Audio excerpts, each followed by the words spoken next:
ಇಡೀ ದೇಶದ ರಿಸಲ್ಟ್ಗೋಸ್ಕರ ಎಲ್ಲ ದೇಶದ ನಾಗರಿಕರು ಮತದಾರ ಪ್ರಭುಗಳು ಕಾಯ್ತಾ ಇದ್ದಾರೆ. ಆದ್ರೆ ನಮ್ಮ ರಾಜ್ಯದಲ್ಲಿ ಏನಾಗುತ್ತೆ ಅನ್ನೋ ಕುತೂಹಲ ಅಂತೂ ಇದ್ದೇ ಇದೆ. ಯಾಕೆಂತ ಹೇಳಿದ್ರೆ ರಾಜ್ಯದಲ್ಲಿರೋದು ಸರ್ಕಾರ ಕಾಂಗ್ರೆಸ್. ಹಾಗಾಗಿನೇ ಈ ಬಾರಿಯೂ ಏನಾದ್ರೂ ಹೆಚ್ಚಿನ ಸ್ಥಾನಗಳು ಕಾಂಗ್ರೆಸ್ಗೆ ಹೋಗಬಹುದಾ ಅನ್ನೋ ಕುತೂಹಲ ಇದ್ದೇ ಇದೆ. ಹಾಗಾದ್ರೆ ಸದ್ಯದ ಟ್ರೆಂಡ್ ಏನ್ ಹೇಳ್ತಾ ಇದೆ? ಒಂದು ಬ್ರೇಕಿಂಗ್ ನ್ಯೂಸ್ ಲಭ್ಯ ಆಗ್ತಾ ಇದೆ.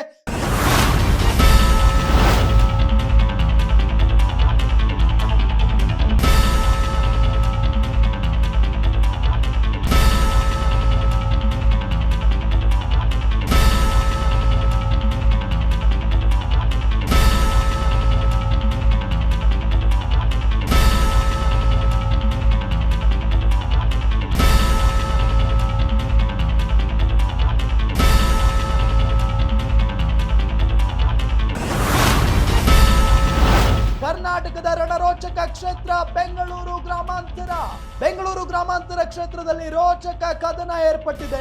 ಕಾಂಗ್ರೆಸ್ ಅಭ್ಯರ್ಥಿ ಡಿಕೆ ಸುರೇಶ್ ಆರಂಭಿಕ ಮುನ್ನಡೆಯನ್ನ ಕಾಯ್ದುಕೊಂಡಿದ್ದಾರೆ ಅನ್ನೋದು ಗೊತ್ತಾಗ್ತಾ ಇದೆ. ಬಿಜೆಪಿ ಅಭ್ಯರ್ಥಿ ಡಾಕ್ಟರ್ ಮಂಜುನಾಥ್ ತೀವ್ರ ಪೈಪೋಟಿಯನ್ನ ಕೊಡ್ತಾ ಇದ್ದಾರೆ. ನೆಕ್ ಟು ನೆಕ್ ಫೈಟ್ ನಲ್ಲಿ ಡಿಕೆ ಸುರೇಶ್ಗೆ ಅಲ್ಪ ಮುನ್ನಡೆ ಸಿಕ್ಕಿದೆ ಅನ್ನೋದು ಗೊತ್ತಾಗ್ತಾ ಇದೆ. IPL ಮ್ಯಾಚ್ ನಂತೆ ಯಾವುದೇ ಕ್ಷಣದಲ್ಲಿ ಬೇಕಾದ್ರೂ ಟರ್ನ್ ಆಗುವಂತ ಸಾಧ್ಯತೆ ಇದೆ. ರಾಜ್ಯದ 28 ಕ್ಷೇತ್ರಗಳ ಪೈಕಿ ಕುತೂಹಲ ಮೂಡಿಸಿರುವಂತ ಕ್ಷೇತ್ರ ಇದು. ದೊಡ್ಡ ಮಟ್ಟದಲ್ಲಿ ಕದನ ಕುತೂಹಲ ನಡೀತು. DK Suresh versus doctor Manjunath ನೇರ ಫೈಟ್. ಡಿಕೆ ಸುರೇಶ್ ಅವರು ಹಾಲಿ ಸಂಸದರು, ಡಾಕ್ಟರ್ ಮಂಜುನಾಥ್ ಅಚ್ಚರಿಯ ಅಭ್ಯರ್ಥಿಯಾಗಿದ್ರು ಬಿಜೆಪಿ ಕಡೆಯಿಂದ. ಹಾಗಾಗಿನೇ ಬಹಳಷ್ಟು ಕುತೂಹಲ ಕೆರಳಿಸಿತ್ತು. ಎಲ್ಲೊಂದ್ ಕಡೆ ಡಿಕೆ ಸುರೇಶ್ ಏನಿದಾರಲ್ಲ ಹಾಲಿ ಸಂಸದರು, ಜೊತೆಗೆ ಬೆಂಗಳೂರು ಗ್ರಾಮಾಂತರ ಕಾಂಗ್ರೆಸ್ನವರ ಭದ್ರಕೋಟೆ ಅಂತೆಲ್ಲ ಕರೀತಾರೆ. ಹಾಗಾಗಿ ಡಾಕ್ಟರ್ ಮಂಜುನಾಥ್ ಅವರನ್ನ ನಿಲ್ಲಿಸಿದ್ದ ಸಂದರ್ಭದಲ್ಲಿ ಕೆಲವೊಂದು ಕಡೆ ಆರಾಮಾಗಿ ಗೆದ್ದು ಬಿಡ್ತಾರೆ ಡಿಕೆ ಸುರೇಶ್ ಅಂತ ಆರಂಭಿಕ ಸಂದರ್ಭದಲ್ಲಿ ಹೇಳಲಾಗ್ತಾ ಇತ್ತು. ಆದ್ರೆ ಹೋಗ್ತಾ ಹೋಗ್ತಾ ಆ ಕ್ಷೇತ್ರದಲ್ಲಿ ಟ್ರೆಂಡ್ ಬದಲಾಗುವುದಕ್ಕೆ ಆರಂಭ ಮಾಡುತ್ತೆ.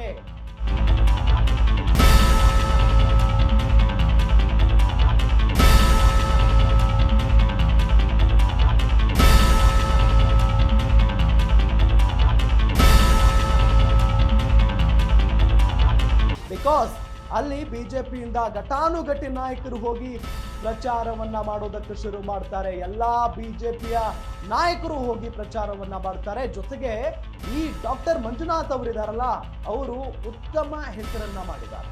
ಅವರ ಕ್ಷೇತ್ರದಲ್ಲಿ ಬಹಳಷ್ಟು ಜನರಿಗೆ ಸಹಾಯವನ್ನ ಮಾಡಿದ್ದಾರೆ ಅಂತೆಲ್ಲ ನಾವು ಅಂದ್ರೆ ಗ್ಯಾರಂಟಿ ನ್ಯೂಸ್ ಬೆಂಗಳೂರು ಗ್ರಾಮಾಂತರ ಕ್ಷೇತ್ರಕ್ಕೆ ಸಮೀಕ್ಷೆ ನಡೆಸುವುದಕ್ಕೆ ಹೋದಂತಹ ಸಂದರ್ಭದಲ್ಲಿ ಅಲ್ಲಿನ ಮತದಾರ ಪ್ರಭುಗಳು ಹೇಳ್ತಾ ಇದ್ರು. ಆದ್ರೆ ಡಿಕೆ ಸುರೇಶ್ ಅವರು ಗೆಲ್ತಾರೆ ಅಂತ ಹೇಳಿ ಮತ್ತೊಂದಿಷ್ಟು ಮತದಾರ ಪ್ರಭುಗಳು ಹೇಳ್ತಾ ಇದ್ರು. ಹಾಗಾಗಿ ಈ ಕ್ಷೇತ್ರದಲ್ಲಿ ನೆಕ್ ಟು ನೆಕ್ ಫೈಟ್ ಇದ್ದೇ ಇದೆ. ಈ ಕ್ಷಣಕ್ಕೂ ಕೂಡ ಮತ ಎಣಿಕೆ ಆಗ್ತಾ ಇದ್ರು ಕೂಡ ನೆಕ್ ಟು ನೆಕ್ ಫೈಟ್ ನಡೀತಾ ಇದೆ. ಆದ್ರೆ ಈ ಒಂದು ಕ್ಷೇತ್ರ ಇದೆಯಲ್ಲ, ಕರ್ನಾಟಕದ ರಣರೋಚಕ ಕ್ಷೇತ್ರಗಳಲ್ಲಿ ಪ್ರಮುಖವಾದಂತ ಒಂದು ಕ್ಷೇತ್ರ ಇದು.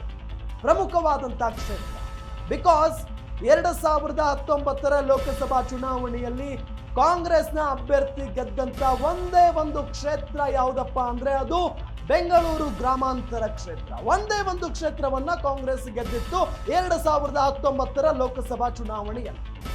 ಆದ್ರೆ ಈ ಬಾರಿ ಅದೆಲ್ಲವೂ ಉಲ್ಟಾ ಆಗುತ್ತೆ. ಕೇವಲ ಒಂದು ಮಾತ್ರ ಅಲ್ಲ, ಬಹಳಷ್ಟು ಕ್ಷೇತ್ರಗಳನ್ನ ಕಾಂಗ್ರೆಸ್ ಗೆಲ್ತಾರೆ ಅಂತಾನೆ ಹೇಳಲಾಗ್ತಾ ಇದೆ. ಆದ್ರೆ ಈ ಕ್ಷೇತ್ರದ ಸದ್ಯದ ಟ್ರೆಂಡ್ ಹೇಳೋ ಪ್ರಕಾರ ಡಿಕೆ ಸುರೇಶ್ ಅವರು ಮುನ್ನಡೆಯನ್ನ ಕಾಯ್ದುಕೊಂಡಿದ್ದಾರೆ ಅನ್ನೋದು ಗೊತ್ತಾಗ್ತಾ ಇದೆ. ಬಿಜೆಪಿ ಅಭ್ಯರ್ಥಿ ಡಾಕ್ಟರ್ ಮಂಜುನಾಥ್ ಅವರು ಇನ್ನು ಸುಮ್ಮನೆ ಕೂತಿಲ್ಲ, ತೀವ್ರ ಪ್ರಚಾರವನ್ನ ನಡೆಸಿದ್ರು. ಈಗಲೂ ಕೂಡ ತೀವ್ರ ಪೈಪೋಟಿಯನ್ನ ನಡೆಸ್ತಾ ಇದ್ದಾರೆ. ನೆಕ್ ಟು ನೆಕ್ ಫೈಟ್ ನಡೀತಾ ಇದೆ ಬೆಂಗಳೂರು ಗ್ರಾಮಾಂತರ ಕ್ಷೇತ್ರದಲ್ಲಿ. ಆರಂಭದಿಂದಲೂ ಕೂಡ ಮತದಾನ ಪ್ರಕ್ರಿಯೆ ಇನ್ನೂ ಆರಂಭ ಆಗಿರಲಿಲ್ಲ. ಯಾವತ್ತು ಚುನಾವಣೆ ಘೋಷಣೆ ಆಯಿತೋ ಅವತ್ತಿಂದಲೂ ಕೂಡ ಎಲ್ಲೋ ಒಂದ್ ಕಡೆ ಬಹಳಷ್ಟು ಬಿಗ್ ಫೈಟ್ ನಡೆಯುತ್ತೆ ಈ ಕ್ಷೇತ್ರದಲ್ಲಿ ಅಂತಾನೆ ಹೇಳಲಾಗ್ತಾ ಇದೆ. ಯಾಕೆ ಅಂತ ಹೇಳಿದ್ರೆ ಇಲ್ಲಿ ಡಿಕೆ ಸುರೇಶ್ ಅವರ ವಿರುದ್ಧವಾಗಿ ಬಿಜೆಪಿಯಿಂದ ಯಾವುದೇ ಅಭ್ಯರ್ಥಿಯನ್ನ ನಿಲ್ಲಿಸಿದ್ರು ಕೂಡ ಡಿಕೆ ಸುರೇಶ್ ಈಸಿಯಾಗಿ ಗೆದ್ದು ಬಿಡಬಹುದಿತ್ತೇನೋ. ಆದ್ರೆ ಇಲ್ಲಿ ನಿಂತಿರೋದು ಬಿಜೆಪಿಯಿಂದ ಮಂಜುನಾಥ್ ಅವರು, ಡಾಕ್ಟರ್ ಮಂಜುನಾಥ್ ಅವರು. ಅವರಿಗೆ ಬಿಜೆಪಿ ಸಪೋರ್ಟ್ ಮಾತ್ರ ಅಲ್ಲ, JDS ನ ಸಪೋರ್ಟ್ ಕೂಡ ಸಂಪೂರ್ಣವಾಗಿ ಸಿಕ್ಕಿದೆ. ಯಾಕೆ ಅಂತ ಅಂದ್ರೆ ದೇವೇಗೌಡರ ಅಳಿಯ ಡಾಕ್ಟರ್ ಮಂಜುನಾಥ್ ಅವರು. ಹಾಗಾಗಿ JDS ನ ಎಲ್ಲಾ ಮತಗಳು ಸಂಪೂರ್ಣವಾಗಿ ಮಂಜುನಾಥ್ ಅವರಿಗೆ ಹೋಗ್ತವೆ. ಜೊತೆಗೆ ಬಿಜೆಪಿಯ ಎಲ್ಲಾ ಮತಗಳು ಕೂಡ ಮಂಜುನಾಥ್ ಅವ್ರಿಗೆ ಹೋಗ್ತವೆ.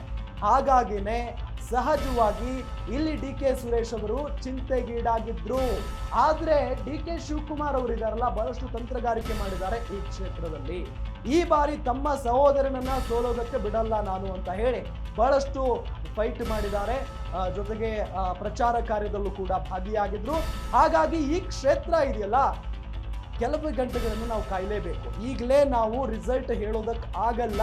ಯಾಕೆ ಅಂತ ಹೇಳಿದ್ರೆ ಈಗ ಸುರೇಶ್ ಅವರು ಮುನ್ನಡೆಯನ್ನ ಕಾಯ್ದುಕೊಂಡಿದ್ದಾರೆ. ನೆಕ್ಸ್ಟ್ ಹಂತದಲ್ಲಿ ಮಂಜುನಾಥ್ ಅವರು ಮುನ್ನಡೆಯನ್ನ ಕಾಯ್ದುಕೊಳ್ಬಹುದು, ಅದು ಅಚ್ಚರಿ ಏನಲ್ಲ. ಆದ್ರೆ ಫೈನಲಿ ಇವತ್ತು ಏನ್ ರಿಸಲ್ಟ್ ಬರುತ್ತಲ್ಲ, ಆಗ್ಲೇ ಈ ಕ್ಷೇತ್ರ ಏನಾಗುತ್ತೆ, ಯಾರು ಗೆದ್ರು ಯಾರು ಸೋತ್ರು ಅನ್ನೋದು ಸಂಪೂರ್ಣವಾಗಿ ಗೊತ್ತಾಗುತ್ತೆ.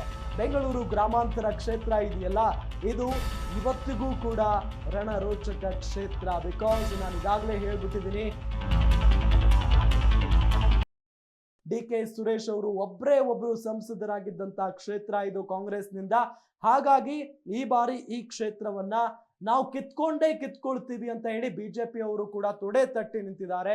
ಎಲ್ರೂ ಹೋದ್ರು ಪ್ರಚಾರಕ್ಕೆ. ನರೇಂದ್ರ ಮೋದಿ ಅವರು ಬಂದಿದ್ರು, ದೊಡ್ಡ ನಾಯಕರು ಬಂದಿದ್ರು, ರಾಜ್ಯ ಬಿಜೆಪಿಯ ದೊಡ್ಡ ನಾಯಕರೆಲ್ಲ ಹೋಗಿ ಮಂಜುನಾಥ್ ಅವರ ಪರವಾಗಿ ಪ್ರಚಾರವನ್ನ ನಡೆಸಿದ್ರು. JDS ನ ಎಲ್ಲಾ ನಾಯಕರು ಹೋದ್ರು, ಪ್ರಚಾರವನ್ನ ಮಾಡಿದ್ರು. ಹಾಗಾಗಿನೇ ಆಲ್ಮೋಸ್ಟ್ ಬಹಳಷ್ಟು ಜನ ಮತದಾರ ಪ್ರಭುಗಳು ಮಂಜುನಾಥ್ ಅವರೇ ಗೆಲ್ಲಬೇಕು ಅಂತ ಹೇಳಿ ಆಸೆ ಪಟ್ಟಿದ್ದಾರೆ.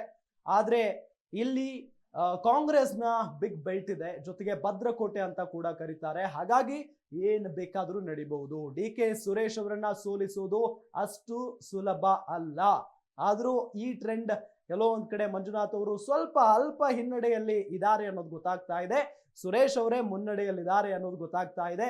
ಆದ್ರೆ ಎಲ್ಲವೂ ಕೂಡ ಇನ್ನು ಕೆಲವೇ ಗಂಟೆಗಳಲ್ಲಿ ಸ್ಪಷ್ಟವಾಗಿ ಗೊತ್ತಾಗುತ್ತೆ. IPL ಮ್ಯಾಚ್ನಂತೆ ಯಾವುದೇ ಕ್ಷಣದಲ್ಲಿ ಬೇಕಾದ್ರೂ ಟರ್ನ್ ಆಗುವಂತ ಸಾಧ್ಯತೆ ಇದೆ. ಜೊತೆಗೆ ರಾಜ್ಯದ 28 ಕ್ಷೇತ್ರಗಳ ಪೈಕಿ ಬಹಳಷ್ಟು ಕುತೂಹಲ ಕೆರಳಿಸಿರುವಂತ ಕ್ಷೇತ್ರ ಇದು. DK Suresh versus doctor Manjunath ಅವರ ನಡುವೆ ನೇರವಾದಂತ ಫೈಟ್ ಇಲ್ಲಿ ನಡೆದಿದೆ. ಹಾಗಾಗಿ ಸ್ವಲ್ಪ ಹೊತ್ತಿನಲ್ಲಿ ಎಲ್ಲವೂ ಕೂಡ ನಮ್ಮ ಮುಂದೆ ಆ ಒಂದು ಕ್ಲಿಯರ್ ಪಿಕ್ಚರ್ ಬಂದೇ ಬರುತ್ತೆ. ಕಾದ್ ನೋಡೋಣ.